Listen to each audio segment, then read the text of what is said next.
നമ്മളൊക്കെ ത്വയ്യിബായ ഭക്ഷണം കഴിക്കാൻ എപ്പോഴും ശ്രദ്ധിക്കണം. അഭിമാനത്തിന് ക്ഷതം വരുത്തുന്ന പച്ചവെള്ളം പോലും കുടിക്കാൻ പാടില്ലെന്ന് സയ്യിദുനാ ഇമാമുനാ ശാഫിഈ റളിയല്ലാഹു അൻഹു പറഞ്ഞിരിക്കുന്നു. ഭക്ഷണം മനുഷ്യന്റെ ജീവിതത്തെ മാറ്റുന്ന പ്രധാന ഘടകമാണ്. ഭയങ്കര ബുദ്ധിശക്തിയായിരുന്നു ഇമാമുനാ ശാഫിഈ റളിയല്ലാഹു അൻഹു ഉണ്ടായിരുന്നത്. ഭയങ്കര ബുദ്ധിശക്തി എന്ന് പറഞ്ഞാല് സാധാരണ നമ്മൾ പറഞ്ഞു വരുന്ന ചരിത്രം തന്നെ പറഞ്ഞാല് 7ാമത്തെ വയസ്സിൽ ഖുർആൻ കാണാതെ പഠിച്ചു. 9ാമത്തെ വയസ്സിൽ ഇമാം മാലിക് റളിയല്ലാഹു അൻഹുവിന്റെ മുവത്ത എന്ന ഹദീസിന്റെ കിതാബ് കാണാതെ പഠിച്ചു. 10 ലക്ഷം ഹദീസുകൾ ഇമാം ഷാഫി റളിയല്ലാഹു അൻഹുവിന് ഹിഫ്ള് ഉണ്ടായിരുന്നു എന്ന് പറഞ്ഞാൽ ഇന്നമൽ അഅ്മാലു ബിന്നിയാത്ത് ഖാല റസൂലുള്ളാഹി എന്ന് പറഞ്ഞാൽ ഒരു ഹദീസ് ആവൂല. ഒരു ഹദീസാണെങ്കിൽ കുറെ പണിയുണ്ട്. ഒരു ഹദീസിന്റെ ലഫ്ള് മുഴുവനായും പഠിച്ച് ആ ഹദീസിന്റെ സനദ് പഠിക്കണം. സനദിന്റെ ഇടയിൽ 10 പേരുണ്ടെങ്കിൽ ഒരു ഹദീസ് ഒരാൾക്ക് കിട്ടി, ആ ഹദീസ് റിപ്പോർട്ട് ചെയ്ത പരമ്പരയിൽ 10 ആളുകൾ ഉണ്ടെങ്കിൽ ആ 10 പേരുടെയും താരീഖ് പഠിക്കണം, ചരിത്രം പഠിക്കണം.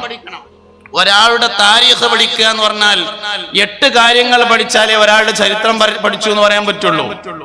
എന്നാണ് ജനിച്ചത് എന്നറിയണം, എവിടെയാണ് ജനിച്ചത് എന്നറിയണം, വാപ്പാന്റെ പേരെന്താണെന്നറിയണം, ഉമ്മാന്റെ പേരെന്താണെന്നറിയണം, ജീവിതത്തിലെ പ്രധാന സംഭവങ്ങൾ എന്തൊക്കെയാണെന്നറിയണം, എന്നാണ് മരണപ്പെട്ടത് എന്നറിയണം, എവിടെയാണ് മരണപ്പെട്ടിട്ടുള്ളതെന്നറിയണം, എവിടെയാണ് ഖബറടക്കം ചെയ്തിട്ടുള്ളത് എന്നറിയണം.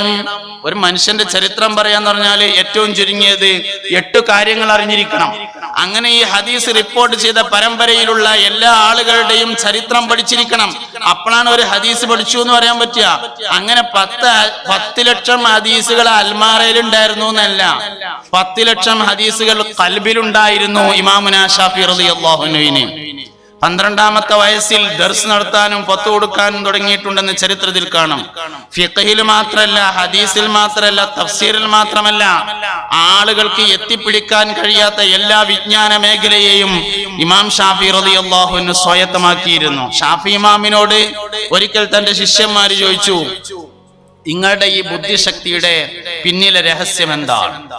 ഇത്രയും വലിയ ബുദ്ധിശക്തി നിങ്ങൾക്കുണ്ടായതിന്റെ പിന്നിലെ രഹസ്യം എന്താണെന്ന് ചോദിച്ചപ്പോ സയ്യിദുനാ ഇമാമുനാ ശാഫിഈ റളിയല്ലാഹു അൻഹു പറഞ്ഞു, എന്റെ ഉമ്മ എനിക്ക് ഒരിക്കൽ പോലും വുളു ഇല്ലാതെ മുല തന്നിട്ടില്ല എന്നതാണ് എന്റെ ബുദ്ധിശക്തിയുടെ പ്രത്യേകത എന്ന് പറഞ്ഞു.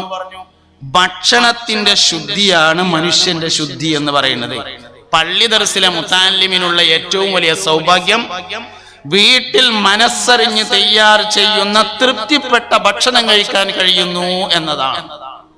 അതാണ് ബഹുമാനപ്പെട്ട ജിഫ്രി തങ്ങൾ ഇവിടെ സൂചിപ്പിച്ച കാര്യം. മനസ്സറിഞ്ഞ ഭക്ഷണം കഴിക്കാൻ വേണ്ടി കഴിയുന്നു. അതന്നെയാണ് ഒരു മനുഷ്യന്റെ വിജയത്തിന്റെ ഏറ്റവും പ്രധാന ഘടകവും. അപ്പൊ ഒന്ന് സ്വാലിഹീങ്ങളുമായുള്ള സഹവാസം ഉണ്ടാകുന്നു, രണ്ടാമത്തേത് ഹലാലും ത്വയ്യിബുമായ ഭക്ഷണം കഴിക്കാൻ കഴിയുന്നു. അതൊരു മനുഷ്യന്റെ ജീവിതത്തിന് വലിയ മാറ്റം വരുത്തും. ദർസുകൾക്ക് എന്നും പ്രാധാന്യമുണ്ട്, ഏത് കാലത്തും പ്രാധാന്യമുണ്ട് ദർസുകൾക്ക്. ഇന്നത്തെ കാലഘട്ടത്തിൽ നമ്മൾ ഇങ്ങനെ പരിശോധിച്ചാൽ ദീനീ രംഗത്ത് നേതൃത്വം നൽകുന്ന കെൽപ്പുള്ള ആളുകളെ മുഴുവൻ എടുത്ത് പരിശോധിച്ചാൽ അത് ദർസിന്റെ സന്തതികളാണ് എന്ന് കാണാൻ പറ്റും. 4 ആൾക്കാരുടെ ഇടയിൽ നീച്ചെന്നിട്ട് ചുളിയേറുന്ന വർത്താനം പറയണമെങ്കിൽ ദർസിന്റെ സന്തതികൾക്കാണ് ഏറ്റവും നന്നായി സാധ്യമാവുക. പിന്നെ ദർസ് കൂടെ പഠിക്കുന്ന കുറെ കാര്യങ്ങളുണ്ട്. ഉസ്താദിന്റെ ഒപ്പം അങ്ങനെ നടന്നിട്ട് നിക്കാഹിന്റെ പ്രശ്നം വരുമ്പോ, ത്വലാഖിന്റെ പ്രശ്നം വരുമ്പോ, ഫസ്ഖിന്റെ പ്രശ്നം വരുമ്പോ ഉസ്താദ് അത് എങ്ങനെയാണ് കൈകാര്യം ചെയ്യുന്നത് എന്ന് നോക്കി മനസ്സിലാക്കിയിട്ടുള്ള അനുഭവജ്ഞാനം അത് വളരെ പ്രധാനമാണ്. അങ്ങനത്തെ ആളുകൾക്കാണ് മഹല്ലത്ത് കൊണ്ടെടുക്കാൻ വേണ്ടി പറ്റുക. എത്ര എഴുതി പഠിച്ചാലും അനുഭവജ്ഞാനത്തിന്റെ ഒടുക്കെത്തൂല. വിവരങ്ങളിൽ വെച്ച് ഏറ്റവും വലിയ വിവരം ഒരു മനുഷ്യൻ അനുഭവിച്ച് പഠിക്കുക എന്നതാണ്. ഈ അനുഭവം ദർസിലൂടെ വരുന്ന ആലിമീങ്ങൾക്ക് ഉണ്ടായിത്തീരുന്നു എന്നതാണ്. അവർ നേതൃപരമായ പങ്ക് വഹിക്കുന്നതിൽ പ്രധാനികളായിത്തീരുന്നു എന്നതിന്റെ ഏറ്റവും പ്രധാനപ്പെട്ട തെളിവ്. അതുകൊണ്ട് ദർസിന് എക്കാലവും പ്രാധാന്യമുണ്ട്. ദർസിന്റെ ചരിത്രം നമ്മൾ ഇങ്ങനെ പരിശോധിക്കുമ്പോ ഹബീബുനാ സല്ലല്ലാഹു അലൈഹി വസല്ലം ആദങ്ങളിലേക്ക് ചെന്നുമുട്ടും. സുഫത്തിന്റെ അഹലുകാരെ മുന്നിൽ നിർത്തി സുഫത്തിന്റെ അഹലുകാരെ വെച്ചുകൊണ്ട് മുസ്തഫായ നബി സല്ലല്ലാഹു അലൈഹി വസല്ലം ആദങ്ങൾ സ്ഥാപിച്ചതാണ് ദർസിന്റെ ചരിത്രം. അവിടുന്ന് ഇങ്ങോട്ട് അമ്പിയാക്കൾ, അവിടുന്ന് ഇങ്ങോട്ട് സ്വഹാബത്തിലൂടെ താബിയങ്ങളിലൂടെ തബഉ താബിയങ്ങളിലൂടെ ആ മഹത്തായ പാരമ്പര്യം ഇങ്ങനെ കൈമാറി കൈമാറി ഇന്നും ഇങ്ങനെ വന്നുകൊണ്ടിരിക്കുകയാണ്. കെടാതെ സൂക്ഷിക്കുക എന്നത് നമ്മുടെ മേൽ ബാധ്യതപ്പെട്ടിരിക്കുന്നു. ഈ പ്രദേശത്തെ കുറിച്ച് കൂടുതൽ അറിയാൻ ഇന്ന് ഈ വേദിയിൽ എത്തിച്ചേർന്നപ്പോൾ സാധ്യമായി. ബഹുമാനപ്പെട്ട തങ്ങൾ മുതൽ ഒരുപാട് ആളുകൾ ഈ പ്രദേശവുമായി ബന്ധപ്പെട്ട ആലിമീങ്ങളെ കുറിച്ചും സയ്യിദന്മാരെ കുറിച്ചും നേതാക്കളെ കുറിച്ചും ഖാദിമാരെ കുറിച്ചും ഒക്കെ പറയുകയുണ്ടായി. ഒരു നാട് മഹത്വമാവുക എന്ന് പറയുന്നത് ആ നാട്ടിലെ ആലിമീങ്ങളെ കൊണ്ട് തന്നെയാണ്. പലപ്പോഴും നാടിന്റെ പ്രാധാന്യം അത് തന്നെയാണ്. ഇൽമിന്റെ ആളുകൾക്ക് പ്രാധാന്യം നൽകുന്നത് തന്നെയാണ്. പൊന്നാനിയുടെ പ്രത്യേകത എന്താ? ഇൽമിന്റെ അഹ്ലുകാർക്ക് പ്രാധാന്യമുള്ള നാടാണ് എന്നതാണ് പൊന്നാനിയുടെ പ്രത്യേകത. മഅബറിന്റെ പ്രത്യേകത എന്താ? ഇൽമിന്റെ അഹ്ലുകാർക്ക് പ്രാധാന്യം നൽകിയ നാടാണ് മഅബർ എന്നതാണ് അതിന്റെ. മദീനയുടെ പ്രത്യേകത എന്താ? സയ്യിദുനാ ഇബ്നു ഹജറുൽ ഹൈതമി റളിയല്ലാഹു അൻഹു പോലത്തെ, ഇമാം മാലിക് റളിയല്ലാഹു അൻഹു പോലത്തെ, മുസ്തഫായ നബി സല്ലല്ലാഹു അലൈഹി വസല്ലമ തങ്ങളുടെ കാലഘട്ടം മുതൽ ദർസിന് വളരെ പ്രാധാന്യം നൽകി പോന്നിരുന്ന ഒരു നാടാണ് മദീന. അഫ്ളലു തുർബത്തുൽ അർളി തുർബത്തുൽ മദീന ഹബീബുനാ റസൂലുള്ളാഹി. ഭൂമിയിലെ മണ്ണുകളിൽ വെച്ച് ഏറ്റവും നല്ല മണ്ണ് മദീനയുടെ മണ്ണാണെന്ന് ഹബീബുനാ സല്ലല്ലാഹു അലൈഹി വസല്ലമ തങ്ങൾ പഠിപ്പിച്ചിട്ടുണ്ട്. അതുകൊണ്ട് ഇൽമിന്റെ മേലെ പോണ ഒരു കാര്യമില്ല. അലി റളിയല്ലാഹു അൻഹുവിനെ പരീക്ഷിക്കാൻ തീരുമാനിച്ച ആളുകൾ ചെന്ന് ഇൽമിനെ കുറിച്ച് 10 ചോദ്യങ്ങൾ ചോദിച്ചപ്പോഴും അർത്ഥശങ്കക്കിടയില്ലാത്ത തരത്തിൽ 10 മറുപടികളാണ് മദീനത്തുൽ ഇൽമി എന്ന് വിശേഷിപ്പിച്ച സയ്യിദുനാ അലി ഇബ്നു അബീ ത്വാലിബ് റളിയല്ലാഹു അൻഹു പറഞ്ഞിട്ടുള്ളത്. അതുകൊണ്ട് നാളത്തെ സമൂഹത്തിന് നേതൃത്വം നൽകാനുള്ളവരാണ് ഉലമാക്കൾ എന്ന ബോധത്തോടുകൂടെ ഉലമാക്കളോട് ആളുകളും പെരുമാറേണ്ടതുണ്ട്. ഉലമാക്കളും അത് മനസ്സിലാക്കി തന്നെ പെരുമാറേണ്ടതുണ്ട്. നാളത്തെ സമൂഹത്തിന് നേതൃത്വം നൽകാനുള്ള മാതൃകായോഗ്യന്മാരായ പുരുഷന്മാരായി നമുക്ക് മാറാൻ കഴിയണം. അതിന് ഇത്തിബാഇനെ മുറുകെ പിടിച്ചുകൊണ്ട് നമ്മൾ മുന്നോട്ട് പോകണം. ഇത്തിബാ എന്ന് പറയുന്നതും ഇത്വാഅത്ത് എന്ന് പറയുന്നതും ഒന്നല്ല, രണ്ടാണ്. ഇത്വാഅത്ത് എന്ന് പറഞ്ഞാൽ അനുസരണയാണ്. ഇത്തിബാ എന്ന് പറഞ്ഞാൽ അനുകരണമാണ്. അനുസരിച്ചാൽ പോരാ, അനുകരിക്കണം. അനുസരിക്കുക എന്ന് പറഞ്ഞാൽ എന്തിനാണ് അങ്ങനെ പറഞ്ഞത്, എന്തുകൊണ്ടാണ് അങ്ങനെ പറഞ്ഞത്, എന്താണ് അതിന്റെ പിന്നിലെ ഹിക്മത്ത് എന്ന് ആലോചിച്ച് മനസ്സിലാക്കി പിൻപറ്റുന്നതാണ് ഈ ത്വാഅത്ത്, അനുസരണം. ഇത്തിബാ എന്ന് പറഞ്ഞാൽ അങ്ങനെയൊന്നുമില്ല, പറഞ്ഞാൽ അതേമാതിരിയാണ് കേൾക്കുക. അതിന്റെ പേരാണ് ഇത്തിബാ എന്ന് പറഞ്ഞത്. മുത്തബിഉസ് സുന്ന എന്ന പേരിൽ അറിയപ്പെട്ടിരുന്ന ആളാണ് സയ്യിദുനാ അബ്ദുല്ലാഹി ഇബ്നു ഉമർ റളിയല്ലാഹു അൻഹു. വാപ്പാനെ കൊണ്ട് അറിയപ്പെട്ട മക്കളും ചരിത്രത്തിലുണ്ടാവും, മക്കളെ കൊണ്ട് അറിയപ്പെട്ട വാപ്പാരും ചരിത്രത്തിലുണ്ടാവും, വാപ്പി മക്കളും അറിയപ്പെട്ടവരായതും ചരിത്രത്തിലുണ്ട്. അബൂ ഖുഹാഫ എന്ന പേരായ ഉസ്മാൻ എന്ന് പറയുന്ന ആള് സിദ്ദീഖുൽ അക്ബർ റളിയല്ലാഹു അൻഹു എന്ന മകനെ കൊണ്ട് അറിയപ്പെട്ട ആളാണ്. അബൂ സാലിഹ് എന്ന പേരായ ആള് ഗൗസുൽ ആലം എന്ന മകനെ കൊണ്ട് അറിയപ്പെട്ട ആളാണ്. വാപ്പാനെ കൊണ്ടറിയപ്പെട്ട മക്കളുണ്ട്, വാപ്പി മകനും അറിയപ്പെട്ട ആൾക്കാരുണ്ട്. ബഹുമാനപ്പെട്ട സയ്യിദുനാ അബ്ദുല്ലാഹി ഇബ്നു ഉമർ റളിയല്ലാഹു അൻഹു വാപ്പിയും മകനും അറിയപ്പെട്ടവരുടെ കൂട്ടത്തിലാണ്. വാപ്പ ഒരു വലിയ സംഭവമാണ്, മകൻ അതിനേക്കാൾ വലിയൊരു സംഭവമാണ്. ഒരിക്കൽ ഉമർ റളിയല്ലാഹു അൻഹു തന്റെ മകനായ അബ്ദുല്ല എന്നവരെയും കൂട്ടിയിട്ട്, അബ്ദുല്ലാഹി ഇബ്നു ഉമർ റളിയല്ലാഹു അൻഹുവിനെയും കൂട്ടിയിട്ട് മദീനത്തെ പള്ളിയിൽ വന്നു. സഹാബത്തൊക്കെ ഇങ്ങനെ ഇരിക്കുകയാണ്. മുസ്തഫ നബി സല്ലല്ലാഹു അലൈഹി വസല്ലം തങ്ങൾ ഒരു ചോദ്യം ചോദിച്ചു, സഹാബത്തെ ഞാൻ നിങ്ങളോടൊരു കടങ്കഥ ചോദിക്കട്ടെ എന്ന് ചോദിച്ചു. സഹാബത്ത് പറഞ്ഞു, ചോദിച്ചോളി പറഞ്ഞു. അതിൽ പറഞ്ഞു, കൊമ്പും ചുള്ളിയില്ലാത്ത ഒരു മരത്തിന്റെ പേര് പറയെന്ന് പറഞ്ഞു. അപ്പൊ എല്ലാരും ഇങ്ങനെ കുറെ നേരം ആലോചിച്ചിട്ട് അല്ലാഹു റസൂലുഹു അലം എന്ന് പറഞ്ഞു. രണ്ടുകൊണ്ടും ആവട്ടത്.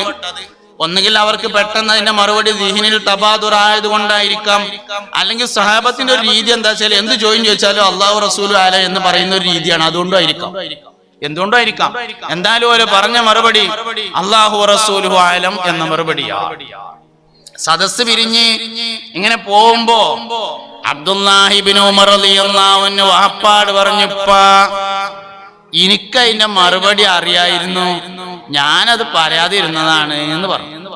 അപ്പൊ വാപ്പ ചോദിച്ചു, പൊന്നാന മനെ എന്തിട 4 ആളെ ഇടയിൽ ഇജ്ജതൊന്ന് പറയാഞ്ഞത്, ബാപ്പാന്റെ കുട്ടി അത് അവിടെ നിന്നാണ് പറഞ്ഞിട്ടുണ്ടെങ്കിൽ ഞാൻ എന്റെ കുപ്പായൊക്കെ ഒന്നുകൂടി നേരാക്കിയിട്ട് അവിടെ ഇരിക്കൂലായിരുന്നു. നമ്മളെ മലപ്പുറം ഭാഷയൊക്കെ മാറ്റിയതാണ് കേട്ടോ ഞാൻ ആ കഥ. അല്ല എന്നാലല്ലേ നമ്മക്ക് ശരിക്കും തിരിയുള്ളൂ, അതുകൊണ്ടാണ് മാറ്റിയതാണ്. ഇജാതാണ്ട് പറഞ്ഞാല് നാലാളെ ഇടയില് എന്റെ മോൻ 2 വർത്താനം പറഞ്ഞാ ഞാന് ഒന്നുകൂടി ഉഷാറായിട്ട് ഇരിക്കൂലേന്ന് ചോദിച്ചപ്പോ മോൻ പറഞ്ഞപ്പാ ഇന്റെ വാപ്പയായ ഇങ്ങള് ഉമർ ഉത്തരം കിട്ടാതിരിക്കുന്ന ഒരു സദസ്സിൽ മകനായ ഞാൻ അതിന് മറുപടി പറയുന്നത് ശരിയല്ലെന്ന് എനിക്ക് തോന്നി എന്ന് പറഞ്ഞു ബഹുമാനപ്പെട്ട സയ്യിദുനാ അബ്ദുല്ലാഹി ഇബ്നു ഉമർ. എല്ലാ മറുപടി എല്ലായിടത്തും പറയാനുള്ളതൊന്നല്ല, ചില മറുപടി ചില സ്ഥലത്ത് പറയാതിരിക്കാനുള്ളതാണ്. രസം എന്താ വെച്ചാല് പിറ്റേന്ന് രാവിലെ ഉമർ റളിയല്ലാഹു അൻഹു പള്ളിയിൽ വന്നപ്പോ മുത്തുനബിയോട് പറഞ്ഞു, പൊന്നാര നബിയെ ഇന്നലെ ഒരു സംഭവം ഉണ്ടായിരുന്നു. എന്താ ചോദിച്ചു? ഇന്നലെ ഞങ്ങളെല്ലാരും കൂടി ഇങ്ങനെ ഇരിക്കുമ്പോ നിങ്ങളൊരു ചോദ്യം ചോദിച്ചില്ലേ, കൊമ്പും ചുള്ളിയില്ലാത്തൊരു മരത്തിന്റെ പേര് പറയും. സംഗതി അത് ഈത്തപ്പന മരാണ് കേട്ടോ.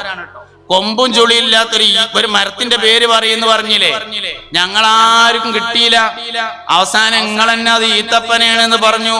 പോകുമ്പോ എന്റെ ചെറുക്കൻ എന്നോട് പറയാണ്, വാപ്പ എനിക്കത് അറിയായിരുന്നു. ഞാൻ ഓനോട് ചോദിച്ചു, എന്തേടാ അത് പറയാഞ്ഞെന്ന് ചോദിച്ചപ്പോ ഓൻ പറഞ്ഞു, എന്റെ വാപ്പ ഉമർ ഉത്തരം കിട്ടാതിരിക്കണോണ്ട് ഞാനത് പറയാതിരുന്നതാണ് എന്ന് പറഞ്ഞു എന്ന് പറഞ്ഞപ്പോ നബി തങ്ങൾ ഒന്ന് ചിരിച്ചു. എന്താ ചിരിന്റെ അർത്ഥം?